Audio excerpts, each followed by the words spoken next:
영생을 누리며 주 안에 살리라. 오늘도 내일도 주 함께 살리라. 19세기에 세계 최고의 부흥사가 있었습니다. 그분은 미국의 드와이트 무디 목사님 있습니다. 목사님께서 약 2억 명에게 복음의 말씀을 전했습니다. 그리고 무디 목사님을 통해서 100만 명의 영혼이 구원받았습니다. 한 번은 주일날 무디 목사님이 교회에 예배를 드리기 위해 오는데 보니까 교회 입구에서 실랑이가 벌어졌어요. 거짓 소년이 교회에 들어오겠다고 떼를 쓰고 있었습니다. 그런데 안내위원들이 너 안 된다고, 못 들어간다고 가로막는 것입니다. 무디 목사님이 다가가서 무슨 일이냐고 물었습니다. 그래서 안내위원들이 목사님, 얘는 교회에 못 들어갑니다. 거지입니다. 이 아이의 몸에서 냄새가 나요. 예배 분위기를 망칩니다. 그러나 무디 목사님께서 그 거짓 소년의 어깨를 감싸고 교회 안으로 들어갔습니다. 그리고는 이 강대상까지 데리고 올라왔습니다. 예배당에 모인 수많은 사람들이 목사님과 그 거짓 소년을 바라보고 있습니다. 무디 목사님의 설교가 시작되었습니다. 목사님이 사람들을 향해서 말했습니다. 여러분, 이 소년은 입장 불가였습니다. 그런데 저와 함께 오니까 예배당 안에는 물론이고 여기 강대상까지 올 수 있었습니다. 우리는 이미 죄와 허물로 죽은 존재였습니다. 그러니 우리는 천국에 전혀 들어갈 수 없는 정말 영적으로 남루한 인생들이었습니다. 그런데 독생자 예수님께서 오셔서 우리의 허물과 죄를 사해 주셨습니다. 우리는 하나님의 자녀가 되었고 영생의 사람이 되었습니다. 그래서 하나님 나라 천국을 유업으로 받았습니다. 하나님 보좌 앞에까지 설 수 있게 되었습니다. 그날 성도들은 평생 잊을 수 없는 구원에 대한 감동과 감격을 받았습니다. 무엇을 통해서 우리의 허물과 죄를 사함 받습니까? 예수님입니다. 무엇을 통해서 하나님 나라 천국의 사람이 될까? 예수님이세요. 무엇을 통해서 영생의 사람이 되나요? 우리 예수님을 통해서인 것입니다. 그러므로 예수님은 누구냐? 예수님은 우리에게 하나님 나라 천국을 주시는 분이십니다. 예수님은 우리에게 영생을 주세요. 28절에 내가 그들에게 영생을 주노니 영원히 멸망하지 아니할 것이요 또 그들을 내 손에서 빼앗을 자가 없느니라. 다 같이 아멘. 여기서 내가는 누구입니까? 내가. 이 내가는 예수님이세요. 예수님께서 우리에게 영생을 주시는 것입니다. 예수님께서 그들에게 영생을 주노니 이 그들에게를 우리에게로 바꿔보십시오. 예수님께서 우리에게 영생을 주노니 그리고 더 구체적으로는 여러분 이렇게 되는 것입니다. 한번 같이 하겠습니다. 예수님께서 나에게 영생을 주노니 믿으시면 아멘 하시기 바랍니다. 예수님께서 나에게 영생을 주노니 영생 주시는 분 누구십니까? 예수님께서 영생 주시는 거예요. 이 영생은 뭐냐? 영원한 생명입니다. 죽지 않는 것입니다. 사라지지 않는 거예요. 영벌에 처해지지 않는 것입니다. 그 영원한 생명을 예수님을 통해서 우리가 받는 것입니다. 예수님께서 이 놀라운 생명의 말씀, 복음의 말씀을 예루살렘에서 선포하셨습니다. 그런데 그때는 수전절이었습니다. 22절에 예루살렘의 수전절이 이르니 때는 겨울이라. 이 수전절은 하나님의 성전을 다시 회복해서 하나님께 봉헌한다, 그런 의미가 있는 것입니다. 이 수전절은 구약 성경에 나오지 않아요. 그렇지만 유대인들은 이 절기를 지키는 것입니다. 이스라엘 사람들이 수전절을 지키게 된 배경이 있습니다. 이 절기를 이해하기 위해서는 예수님이 이 세상에 오시기 전 주전이죠. 170년 전으로 거슬러 올라가야 합니다. 그때에 시리아 지역을 통치하고 있었던 사람이 안티오코스 에피파네스 4세라는 사람이었습니다. 이 사람이 군대를 이끌고 와가지고 예루살렘을 쳤습니다. 약 8만 명 정도의 사람들을 붙들러서 붙잡아가지고 포로로 끌어갔습니다. 거기서 끝나지 않고 하나님의 성전을 더럽히는데 성전 안에 헬라의 제우스 신상을 세워놓은 거예요. 하나님을 예배하고 하나님께 찬송하고 하나님께 기도하는 그 거룩한 성전에 헬라의 제우스 신을 딱 세워놓은 거야. 그리고는 유대인들이 먹지도 않는 돼지고기, 레위기 11장 보게 되면 유대인들은 이 돼지고기를 이제 부정한 음식으로 이렇게 이제 규정했습니다. 유대인들은 먹지 않거든요. 그런데 거기에 헬라의 제우스 신상을 세워놓고 그 다음에 유대인들이 먹지도 않는 이 돼지고기를 올려놓고 하나님의 성전에서 이 제우스 신에게 제사를 지내게 했던 거예요. 하나님을 모독하는 거죠. 하나님께 도전하는 아주 악한 행위였습니다. 이것이 전부가 아니고 군사들을 풀어서 집집마다 다 찾아다녀요. 그래서 하나님의 율법의 책이 조금이라도 나오고 남자아이들이 태어나가지고 할례를 행한 그와 같은 흔적이 발견되면 즉시 그들을 끌어다가 십자가 처형을 해버렸습니다. 무서운 공포정치를 한 거예요. 그러니 사람들이 많이 힘들었습니다. 고통의 생활을 보내고 있었습니다. 그렇게 약 5년 정도의 시간이 지났습니다. 이스라엘 사람들의 분노가 끌어올랐습니다. 폭발 바로 직전이었어요. 그러던 중 주전 165년에 마카비 형제가 군사들을 일으킵니다.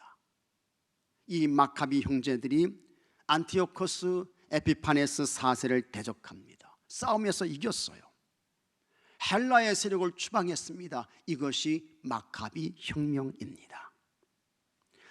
성전 안에 있던 모든 우상들을 철거했습니다. 하나님의 성전을 정결케 했습니다. 그 시기는 유대력으로 기슬루월이었습니다. 지금의 양력으로 하면 12월 25일입니다. 유대인들이 8일 동안 축제를 열었습니다. 이 기간에 작은 유리병에 이제 기름을 담고 거기에 심지를 넣어서 불을 켜는 거예요. 다시 하나님의 광명이 회복됐다, 치유가 됐다, 그런 의미죠. 그래서 이 수전절을 빛의 축제일이라고 그렇게 부르기도 하는 것입니다. 예수님께서 이 수전절에 예루살렘에 가셨습니다. 예수님께서 예루살렘 성전에 솔로몬 행각을 걷고 계셨습니다. 그 예수님을 보고 많은 사람들이 예수님께 몰려왔습니다. 그리고 예수님께 이렇게 말했습니다. 24절에 유대인들이 애워싸고 이르되, 많은 사람들이 와가지고 예수님을 애워싸는 거예요. 당신이 언제까지나 우리의 마음을 의혹하게 하려 하나이까? 그리스도이면 밝히 말씀하소서. 유대인들이 예수님께 말합니다. 당신이 진짜 하나님께서 보내신 메시아 그리스도가 맞습니까? 당신의 정체를 밝히시오! 요구하고 있는 거예요. 그러자 예수님께서 대답하셨습니다. 25절에 같이 한번 읽어보겠습니다. 예수께서 대답하시되, 내가 너희에게 말하였으되 믿지 아니하는도다. 내가 내 아버지의 이름으로 행하는 일들이 나를 증언하는 것이거늘. 예수님께서 하시는 말씀이 내가 하나님께서 보내신 메시아 그리스도가 맞다. 내가 하는 일이 그것을 증거하고 있다. 그러나 너희들은 내가 아무리 말해도 믿지 않는다. 예수님이 말씀하시고 있는 것입니다. 그러면서 우리 예수님께서 아주 무서운 말씀을 하셨습니다. 그것이 26절, 27절의 말씀입니다. 다 같이 읽겠습니다. 너희가 내 양이 아님으로 믿지 아니하는도다. 내 양은 내 음성을 들으며 나는 그들을 알며 그들은 나를 따르느니라. 아멘. 예수님께서 아무리 말해도, 각종 기사와 표적과 역사를 행해도 유대인들은 안 믿었다는 거예요. 안 들었다는 거예요. 무엇 때문에 그렇습니까? 너희들은 내 양이 아니기 때문에 그렇다. 예수님 말씀하시고 있는 것입니다.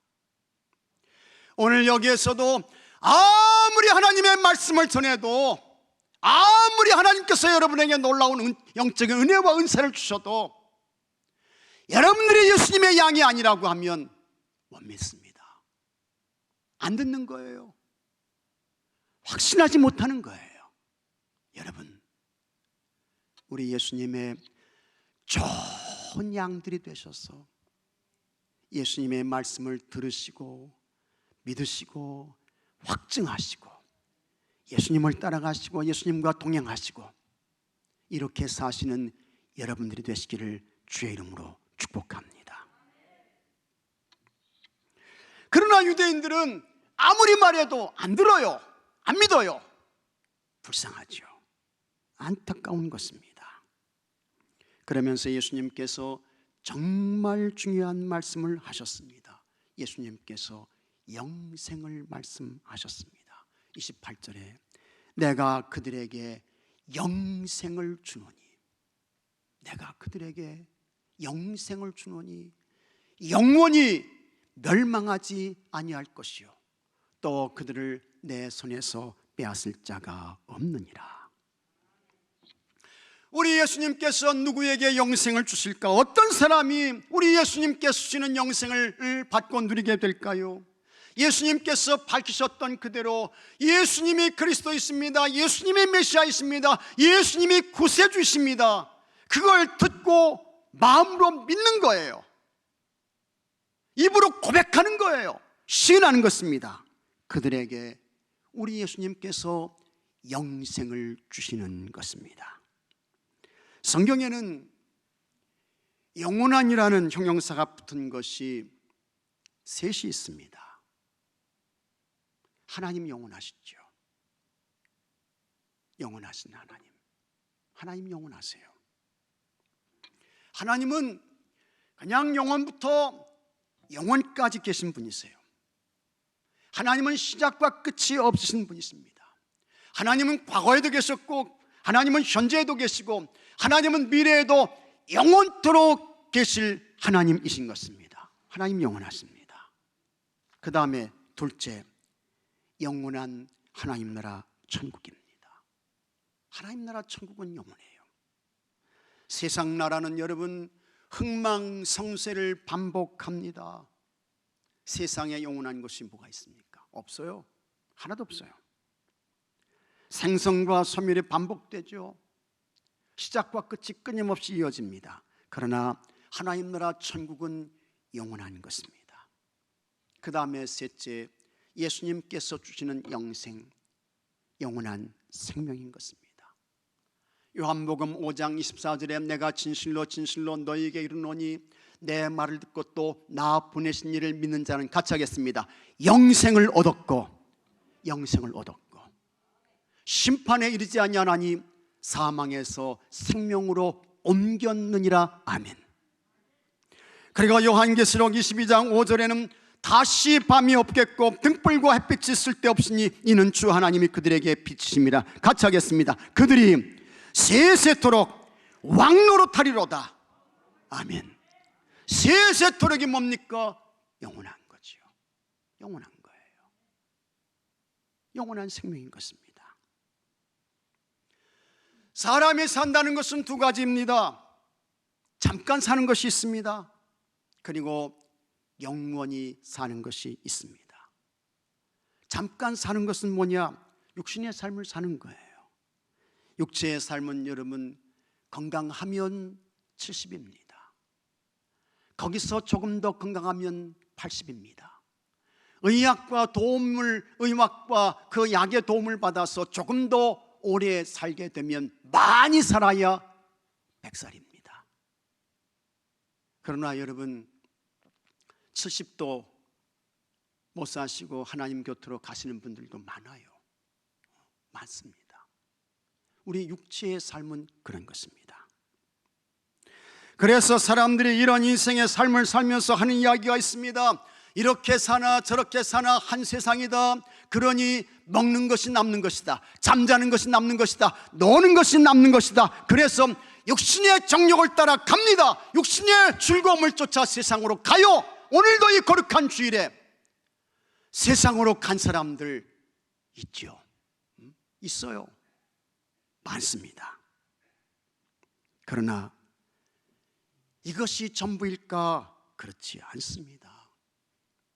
이 세상의 삶은 홍수처럼 쓸려가는 것입니다. 안개처럼 사라져요. 슬픔과 기쁨을 반복합니다. 아픔과 괴로움이 그칠 날이 없습니다. 그 후에는 어떻게 될까? 예수님을 그리스도 주님으로 영접하지 않아서 영생을 얻지 못한 사람들은 하나님의 심판을 피할 수 없습니다. 불못의 지옥으로 떨어져요. 거기서 사람마다 소금 치듯함을 받게 되는 것입니다. 때문에 예수님께서 아주 강력하게 경고했습니다. 마태복음 16장 26절에 다 같이 읽겠습니다. 사람이 만일 온 천하를 얻고도 제 목숨을 잃으면 무엇이 유익하리요? 사람이 무엇을 주고 제 목숨과 바꾸겠느냐? 이건 비유의 말씀입니다.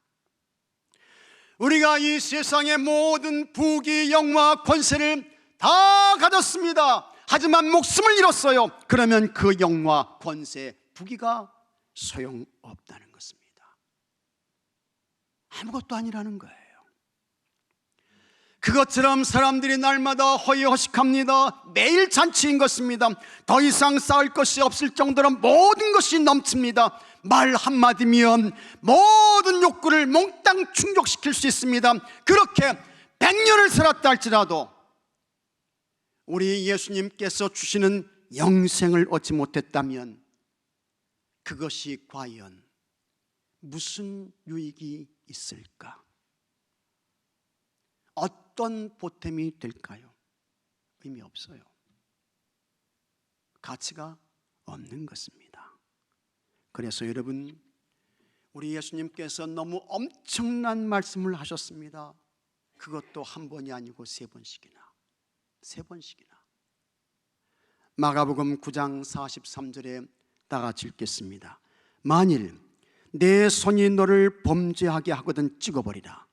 장애인으로 영생에 들어가는 것이 두 손을 가지고 지옥곧 꺼지지 않는 불에 들어가는 것보다 나으니라. 이것은 정말 우리의 손이 범죄했다고 해서 그 손을 찍어버리라는, 잘라버리라는 그와 같은 예수님의 말씀은 아닙니다. 하지만 그 정도로 지옥을 피하고 영생을 얻는 것이 중요하다, 귀하다. 예수님 그거 말씀하시고 있는 거예요. 여기서 전부가 아닙니다. 45절에도 예수님께서 이렇게 말씀하셨습니다. 다 같이 읽어보겠습니다. 만일 내 발이 너를 범죄하게 하거든 찍어버리라. 다리 저는 자로 영생에 들어가는 것이 두 발을 가지고 지옥에 던져지는 것보다 나으니라. 발도 마찬가지라는 거예요. 또 예수님께서 말씀하셨습니다. 47절에 다 같이 읽겠습니다. 만일 내 눈이 너를 범죄하게 하거든 빼어버리라. 한 눈으로 하나님의 나라에 들어가는 것이 두 눈을 가지고 지옥에 던져지는 것보다 나으니라. 이게 예수님 말씀이에요. 한 번이 아니고 세 번씩이나. 이건 삼중 구조죠. 강조하고 또 강조하고 다시 또 강조하는 예수님의 말씀인 것입니다. 그러니 우리의 모든 영적 가치와 의미가 어디에 모아지고 여러분 어느 곳에 집중되어야 할까? 예수님께서 주시는 영생인 것을 믿으시기 바랍니다. 영생이 그렇게 귀한 거예요. 그러면 과연 이 예수님께서 주시는 이 영생의 값이 얼마일까? 이 영생의 값이 어느 정도 되느냐 하는 것입니다. 이 예수님께서 주시는 영생, 여러분 이거 가격 매길 수 있습니까? 이거 가격표 붙일 수 있어요? 못 붙여요. 가격 매길 수 없습니다. 그러나 이 정도 훨씬 그 이상인 것만은 틀림이 없습니다. 우리가 얻는 영생 온 천하보다 귀한 줄로 믿으시기 바랍니다. 온 천하보다 소중한 것을 깨닫기를 바랍니다. 우리나라에서 땅값이 제일 비싼 곳이 있습니다. 서울 중구 충무로 일가 24-2번지 네이처 리퍼블릭입니다. 명동입니다. 우리나라에서 땅값이 제일 비싼 곳이에요. 이곳의 땅값이 엄청나게 비쌉니다. 3.3제곱미터 1평당 3억 원이 넘습니다. 한 3억 500만 원 정도, 아마 지금 더 될 거예요. 한 평당 3억 원이 훨씬 넘어가요. 10평만 있으면 30억 원, 100평만 있으면 300억 원입니다. 우리 교회 성도님들이 진작에 명동에 좀 진출해가지고 땅 그저 1000평씩 2000평씩 있었으면 얼마나 좋았을까. 굉장히 비싸요. 그러나 아무리 명동의 땅값이 비싸고 미국 뉴욕의 땅값이 비싸도 영생을 얻어가게 될 하나님 나라 천국과 비교할 수 있을까? 안 됩니다. 어림도 없어요. 하나님 나라 천국에는 거룩한 성 새 예루살렘이 있습니다. 그런데 그 거룩한 성 새 예루살렘은 모든 것이 아주 값비싼 보석으로 되어 있습니다. 요한계시록 21장 8절에 그 성곽은 벽옥으로 쌓였고, 이 성곽이 이게 이제 벽옥으로 쌓여 있다는 거예요. 그 다음에 그 성은 정금인데 성 전체가 뭡니까? 금이야, 금. 성 전체가 금으로 되어 있어요. 그 성은 정금인데 맑은 유리 같더라 그랬습니다. 그 다음에 그 성에 12문이 있습니다. 12문이 있는데 그 문이 뭐로 되어 있느냐? 진주로 되어 있어요. 세상에서는 조그마한 진주, 그 가격이 만만치 않잖아요.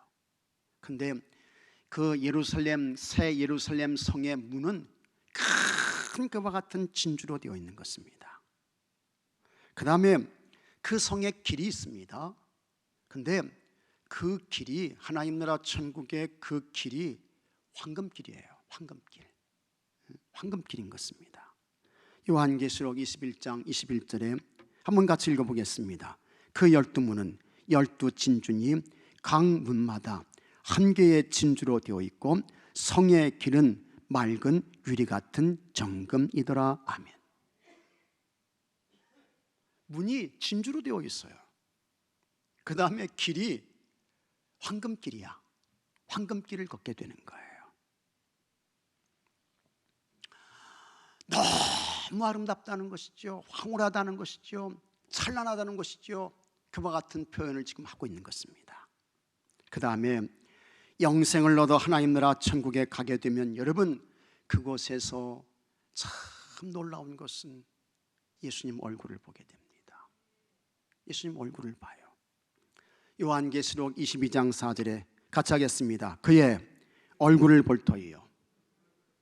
누구의 얼굴을 봅니까? 예수님의 얼굴을 보는 거예요. 예수님의 얼굴. 하나님 나라 천국에서 예수님의 얼굴을 보게 되는 것입니다. 그렇게 예수님 얼굴 보고 싶고 예수님 만나고 참 예수님의 제발 좀 나에게 찾아오셨으면 좋겠는데 그랬던 그 예수님, 거기에서 예수님의 얼굴을 보게 되는 것입니다. 여러분, 우리가 이 세상에 살아있을 때에 예수님 믿는 신앙생활 잘하셔야 됩니다. 잘하셔야 돼요. 하나님 앞에 서서 예수님 얼굴을 보게 되는데 예수님께서 나를 똑바로 쳐다보셔요. 근데 나는 부끄러워서 허물과 죄가 많아서 예수님께 잘한 게 없어서 예수님 눈 쳐다볼 때에 예수님 나도 쳐다보지 못하고 고개가 숙여지는 거예요. 눈을 피하게 되는 거예요. 부끄러워서, 숨고 싶어서. 그러니 우리가 이 세상에 살아있을 때에 참 하나님 나라 천국에 가서 주님 얼굴 보면서 주님 쳐다볼 때에 똑바로 쳐다볼 수 있도록 신앙생활 잘 하셔야 됩니다. 예수 잘 믿으셔야 돼요, 여러분. 그 다음에 그 존귀하신 하나님을 뵙게 됩니다. 요한계시록 21장 3절에 다 같이 읽겠습니다. 내가 들으니 보좌에서 큰 음성이 나서 이르되 보라, 하나님의 장막이 사람들과 함께 있음에 하나님이 그들과 함께 계시리니 그들은 하나님의 백성이 되고 하나님은 친히 그들과 함께 계셔서, 같이 하겠습니다. 하나님은 친히 그들과 함께 계셔서, 그들이 누굽니까? 나예요. 하나님이 친히 나와 함께 계셔서 영생을 얻는 자가 누리는 은혜입니다. 축복이에요. 그리고 하나님께서 성도들을 불러서 눈물을 닦아주시는 것입니다. 눈물을 씻어주셔요. 하나님의 위로를 받습니다. 그곳에는 다시는 사망이 없습니다. 애통이 없습니다. 곡하는 것이 있지 않습니다. 아픈 것이 다 지나갔습니다. 죄로 인한 저주도 없습니다. 세상에서 삶을 살 때에는 여러분, 인생의 밤을 맞을 때가 있습니다. 고통을 당합니다. 어려움을 겪고요, 시험을 만납니다. 마음이 괴롭습니다. 위기가 닥쳤습니다. 인생의 밤이죠. 오늘 여기 계신 여러분들 가운데에도 내가 지금 인생의 밤을 맞고 있다, 그런 분이 있을지 모르겠습니다. 그러나 하나님 나라 천국에는 다시는 그와 같은 인생의 어두운 밤이 없는 것입니다. 영생을 얻은 사람들이 유업으로 받는 하나님 나라 천국에는 영광만 있습니다. 찬양만 있습니다. 기쁨만 있습니다. 감사만 있는 것입니다. 할렐루야. 그런데 이 영생을 어떻게 얻을 수 있을까? 어떻게 해요? 28절에 내가 그들에게 영생을 주노니 영원히 멸망하지 아니할 것이요 또 그들을 내 손에서 빼앗을 자가 없느니라. 영생을 얻는 방법은 딱 하나인 것입니다. 예수님께서 주셔야 돼요. 예수님께서 주셔야 합니다. 예수님께서 우리에게 영생 주셔야 우리가 그 영생을 받고 누리게 되는 것입니다. 예수님께서 과연 누구에게 영생을 주실까? 예수님을 그리스도 주님으로 영접한 사람들, 예수님을 그리스도 주님으로 고백한 사람들, 예수님을 그리스도 주님으로 믿고 신하며 따라가는 사람들, 이 사람들에게 영생을 주시는 것입니다. 이때 예수님께서 다른 어떤 것은 전혀 요구하시지 않습니다. 오직 예수님께 대한 믿음 하나 보시는 거예요. 그것으로 명동의 한 평당 3억 원과는 비교가 안 되는 하나님 나라 천국을 얻습니다. 그곳에서 영생을 누립니다. 세세 무궁토록 왕노릇해요. 하지만 예수님께서 어떤 것도 요구하시지 않고 믿음 하나 보시고 공짜로 하나님 나라 천국을 허락하시고 영생을 누리게 해서 그런지 사람들이 안 믿어요. 듣지 않아요. 돌아오지 않습니다. 관심 보이지 않습니다. 그런 사람들 중에는 여러분들의 부모님도 있을 수 있고 남편이나 아내가 있을 수도 있고 자녀들, 자손들도 있어요. 안 안타까운 것입니다. 심령이 너무너무 괴로운 것입니다. 듣지 않는 것은 자유입니다. 믿지 않는 것도 자유예요. 관심을 보이지 않는 것도 자유입니다. 그러나 그 자유에는 반드시 책임이 따릅니다. 영적인 책임이 있습니다. 그 결과는 돌이킬 수 없습니다. 회복할 수 없습니다. 영원한 불못의 지옥을 절대로 피할 수 없습니다. 이런 이야기가 있습니다. 결혼해서 60년 동안 함께 행복하게 살아오는 믿음 좋은 부부가 있었습니다. 두 분은 동갑으로 70이 훨씬 넘었어요. 아내 되시는 분이 남편의 건강에 많은 신경을 썼습니다. 그래서 성인병 예방을 위해서 까칠한 현미밥을 먹었습니다. 생식을 해요. 그리고는 매운 것, 짠 것은 절대 금지인 것입니다. 그 다음에 그냥 하루에 취하는 그와 같은 이 칼로리까지 계산해 가지고 이렇게 살아야 되니까 사는 게 얼마나 힘듭니까? 얼마나 어려워요. 이 삶이 오래 지속되면 내가 이렇게까지 해서 살 필요가 있나, 이런 생각도 오는 거예요. 그러던 어느 날 두 분이 차를 운전하고 가다가 교통사고를 당했습니다. 두 분이 같은 날 세상을 떠났습니다. 자녀들에게는 엄청난 충격이었습니다. 슬픔이 너무 컸습니다. 그러나 감사한 것은 두 분이 믿음이 너무 좋았습니다. 예수님을 그리스도 주님으로 영접했습니다. 예수님이 주인된 삶을 살았고 하나님 나라 천국에 대한 기대와 소망으로 살았습니다. 성경에 있는 말씀 그대로 두 분이 동시에 하나님 나라 천국에 갔습니다. 베드로가 두 분을 영접했습니다. 베드로가 두 사람을 그야말로 의리의리한 대저택으로 안내했습니다. 그러더니 베드로가 말했습니다. 이 집에서 사십시오. 그때에 남편 되시는 분이 베드로에게 물었습니다. 이 집은 너무 비싸겠는데요. 그러자 베드로가 여기는 천국입니다. 공짜입니다. 그냥 사시면 됩니다. 그래서 두 분이 베드로에게 고맙습니다, 고맙습니다 인사를 했습니다. 식사 시간이 되었습니다. 베드로가 두 사람을 식당으로 안내했습니다. 대단한 식당이었습니다. 최고급 레스토랑이었습니다. 음식이 그냥 화려해요. 종류가 다양합니다. 맛도 좋아 보였습니다. 베드로가 두 분에게 말했습니다. 마음껏 드십시오. 남편이 놀라서 베드로에게 말했습니다. 여기는 너무 비싸겠습니다. 그러자 베드로가 여기는 천국입니다. 모두 공짜입니다. 마음껏 드십시오. 그때 남편이 이 천국 음식을 다 먹으면 몸에 살이 찔 것 같아서 저칼로리 식당은 없냐고 물었어요. 그러자 베드로가 대답했습니다. 여기는 천국입니다. 아무리 많이 먹어도 살찌지 않습니다. 세상에 있을 때에는 건강을 위해서 까칠한 현미밥을 먹었습니다. 식단을 조절했습니다. 그런 것들이 힘들었잖아요. 그때 갑자기 남편 되시는 분이 아내에게 화를 냈습니다.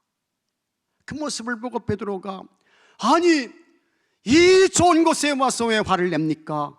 그때 남편이 아내에게 이렇게 말했습니다. 여보, 당신이 아니었으면 벌써 10년 전에 이곳에 왔을 터인데 당신이 세상에서 현미밥 먹이고 생식 먹이는 바람에 고생만 하다가 이 좋은 곳에 이제 왔잖아. 무슨 얘기일까? 그만큼 여러분 영생을 얻고 하나님 나라 천국에 오는 것은 너무 좋다는 것입니다. 그래서 사도 바울이 말씀했어요. 로마서 8장 18절에 다 같이 읽겠습니다. 생각하건대 현재의 고난은 장차 우리에게 나타날 영광과 좋게 비교할 수 없도다. 아멘. 장차 우리에게 나타날 영광과 하나님 나라 천국의 영광이지요. 그것과 어떻게 해요? 좋게 비교할 수 없도다. 비교할 수 없도다 말씀하고 있는 것입니다.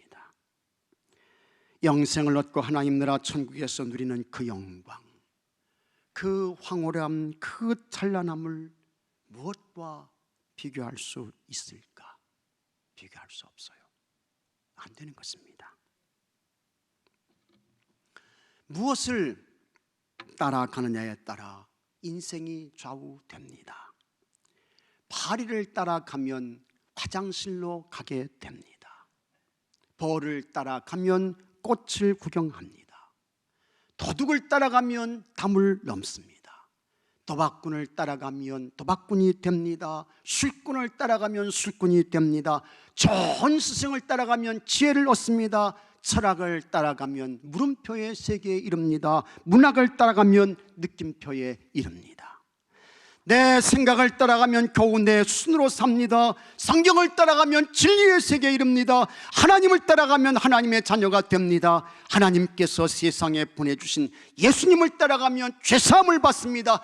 영생을 얻습니다. 영원한 하나님 나라 천국을 유업으로 받습니다.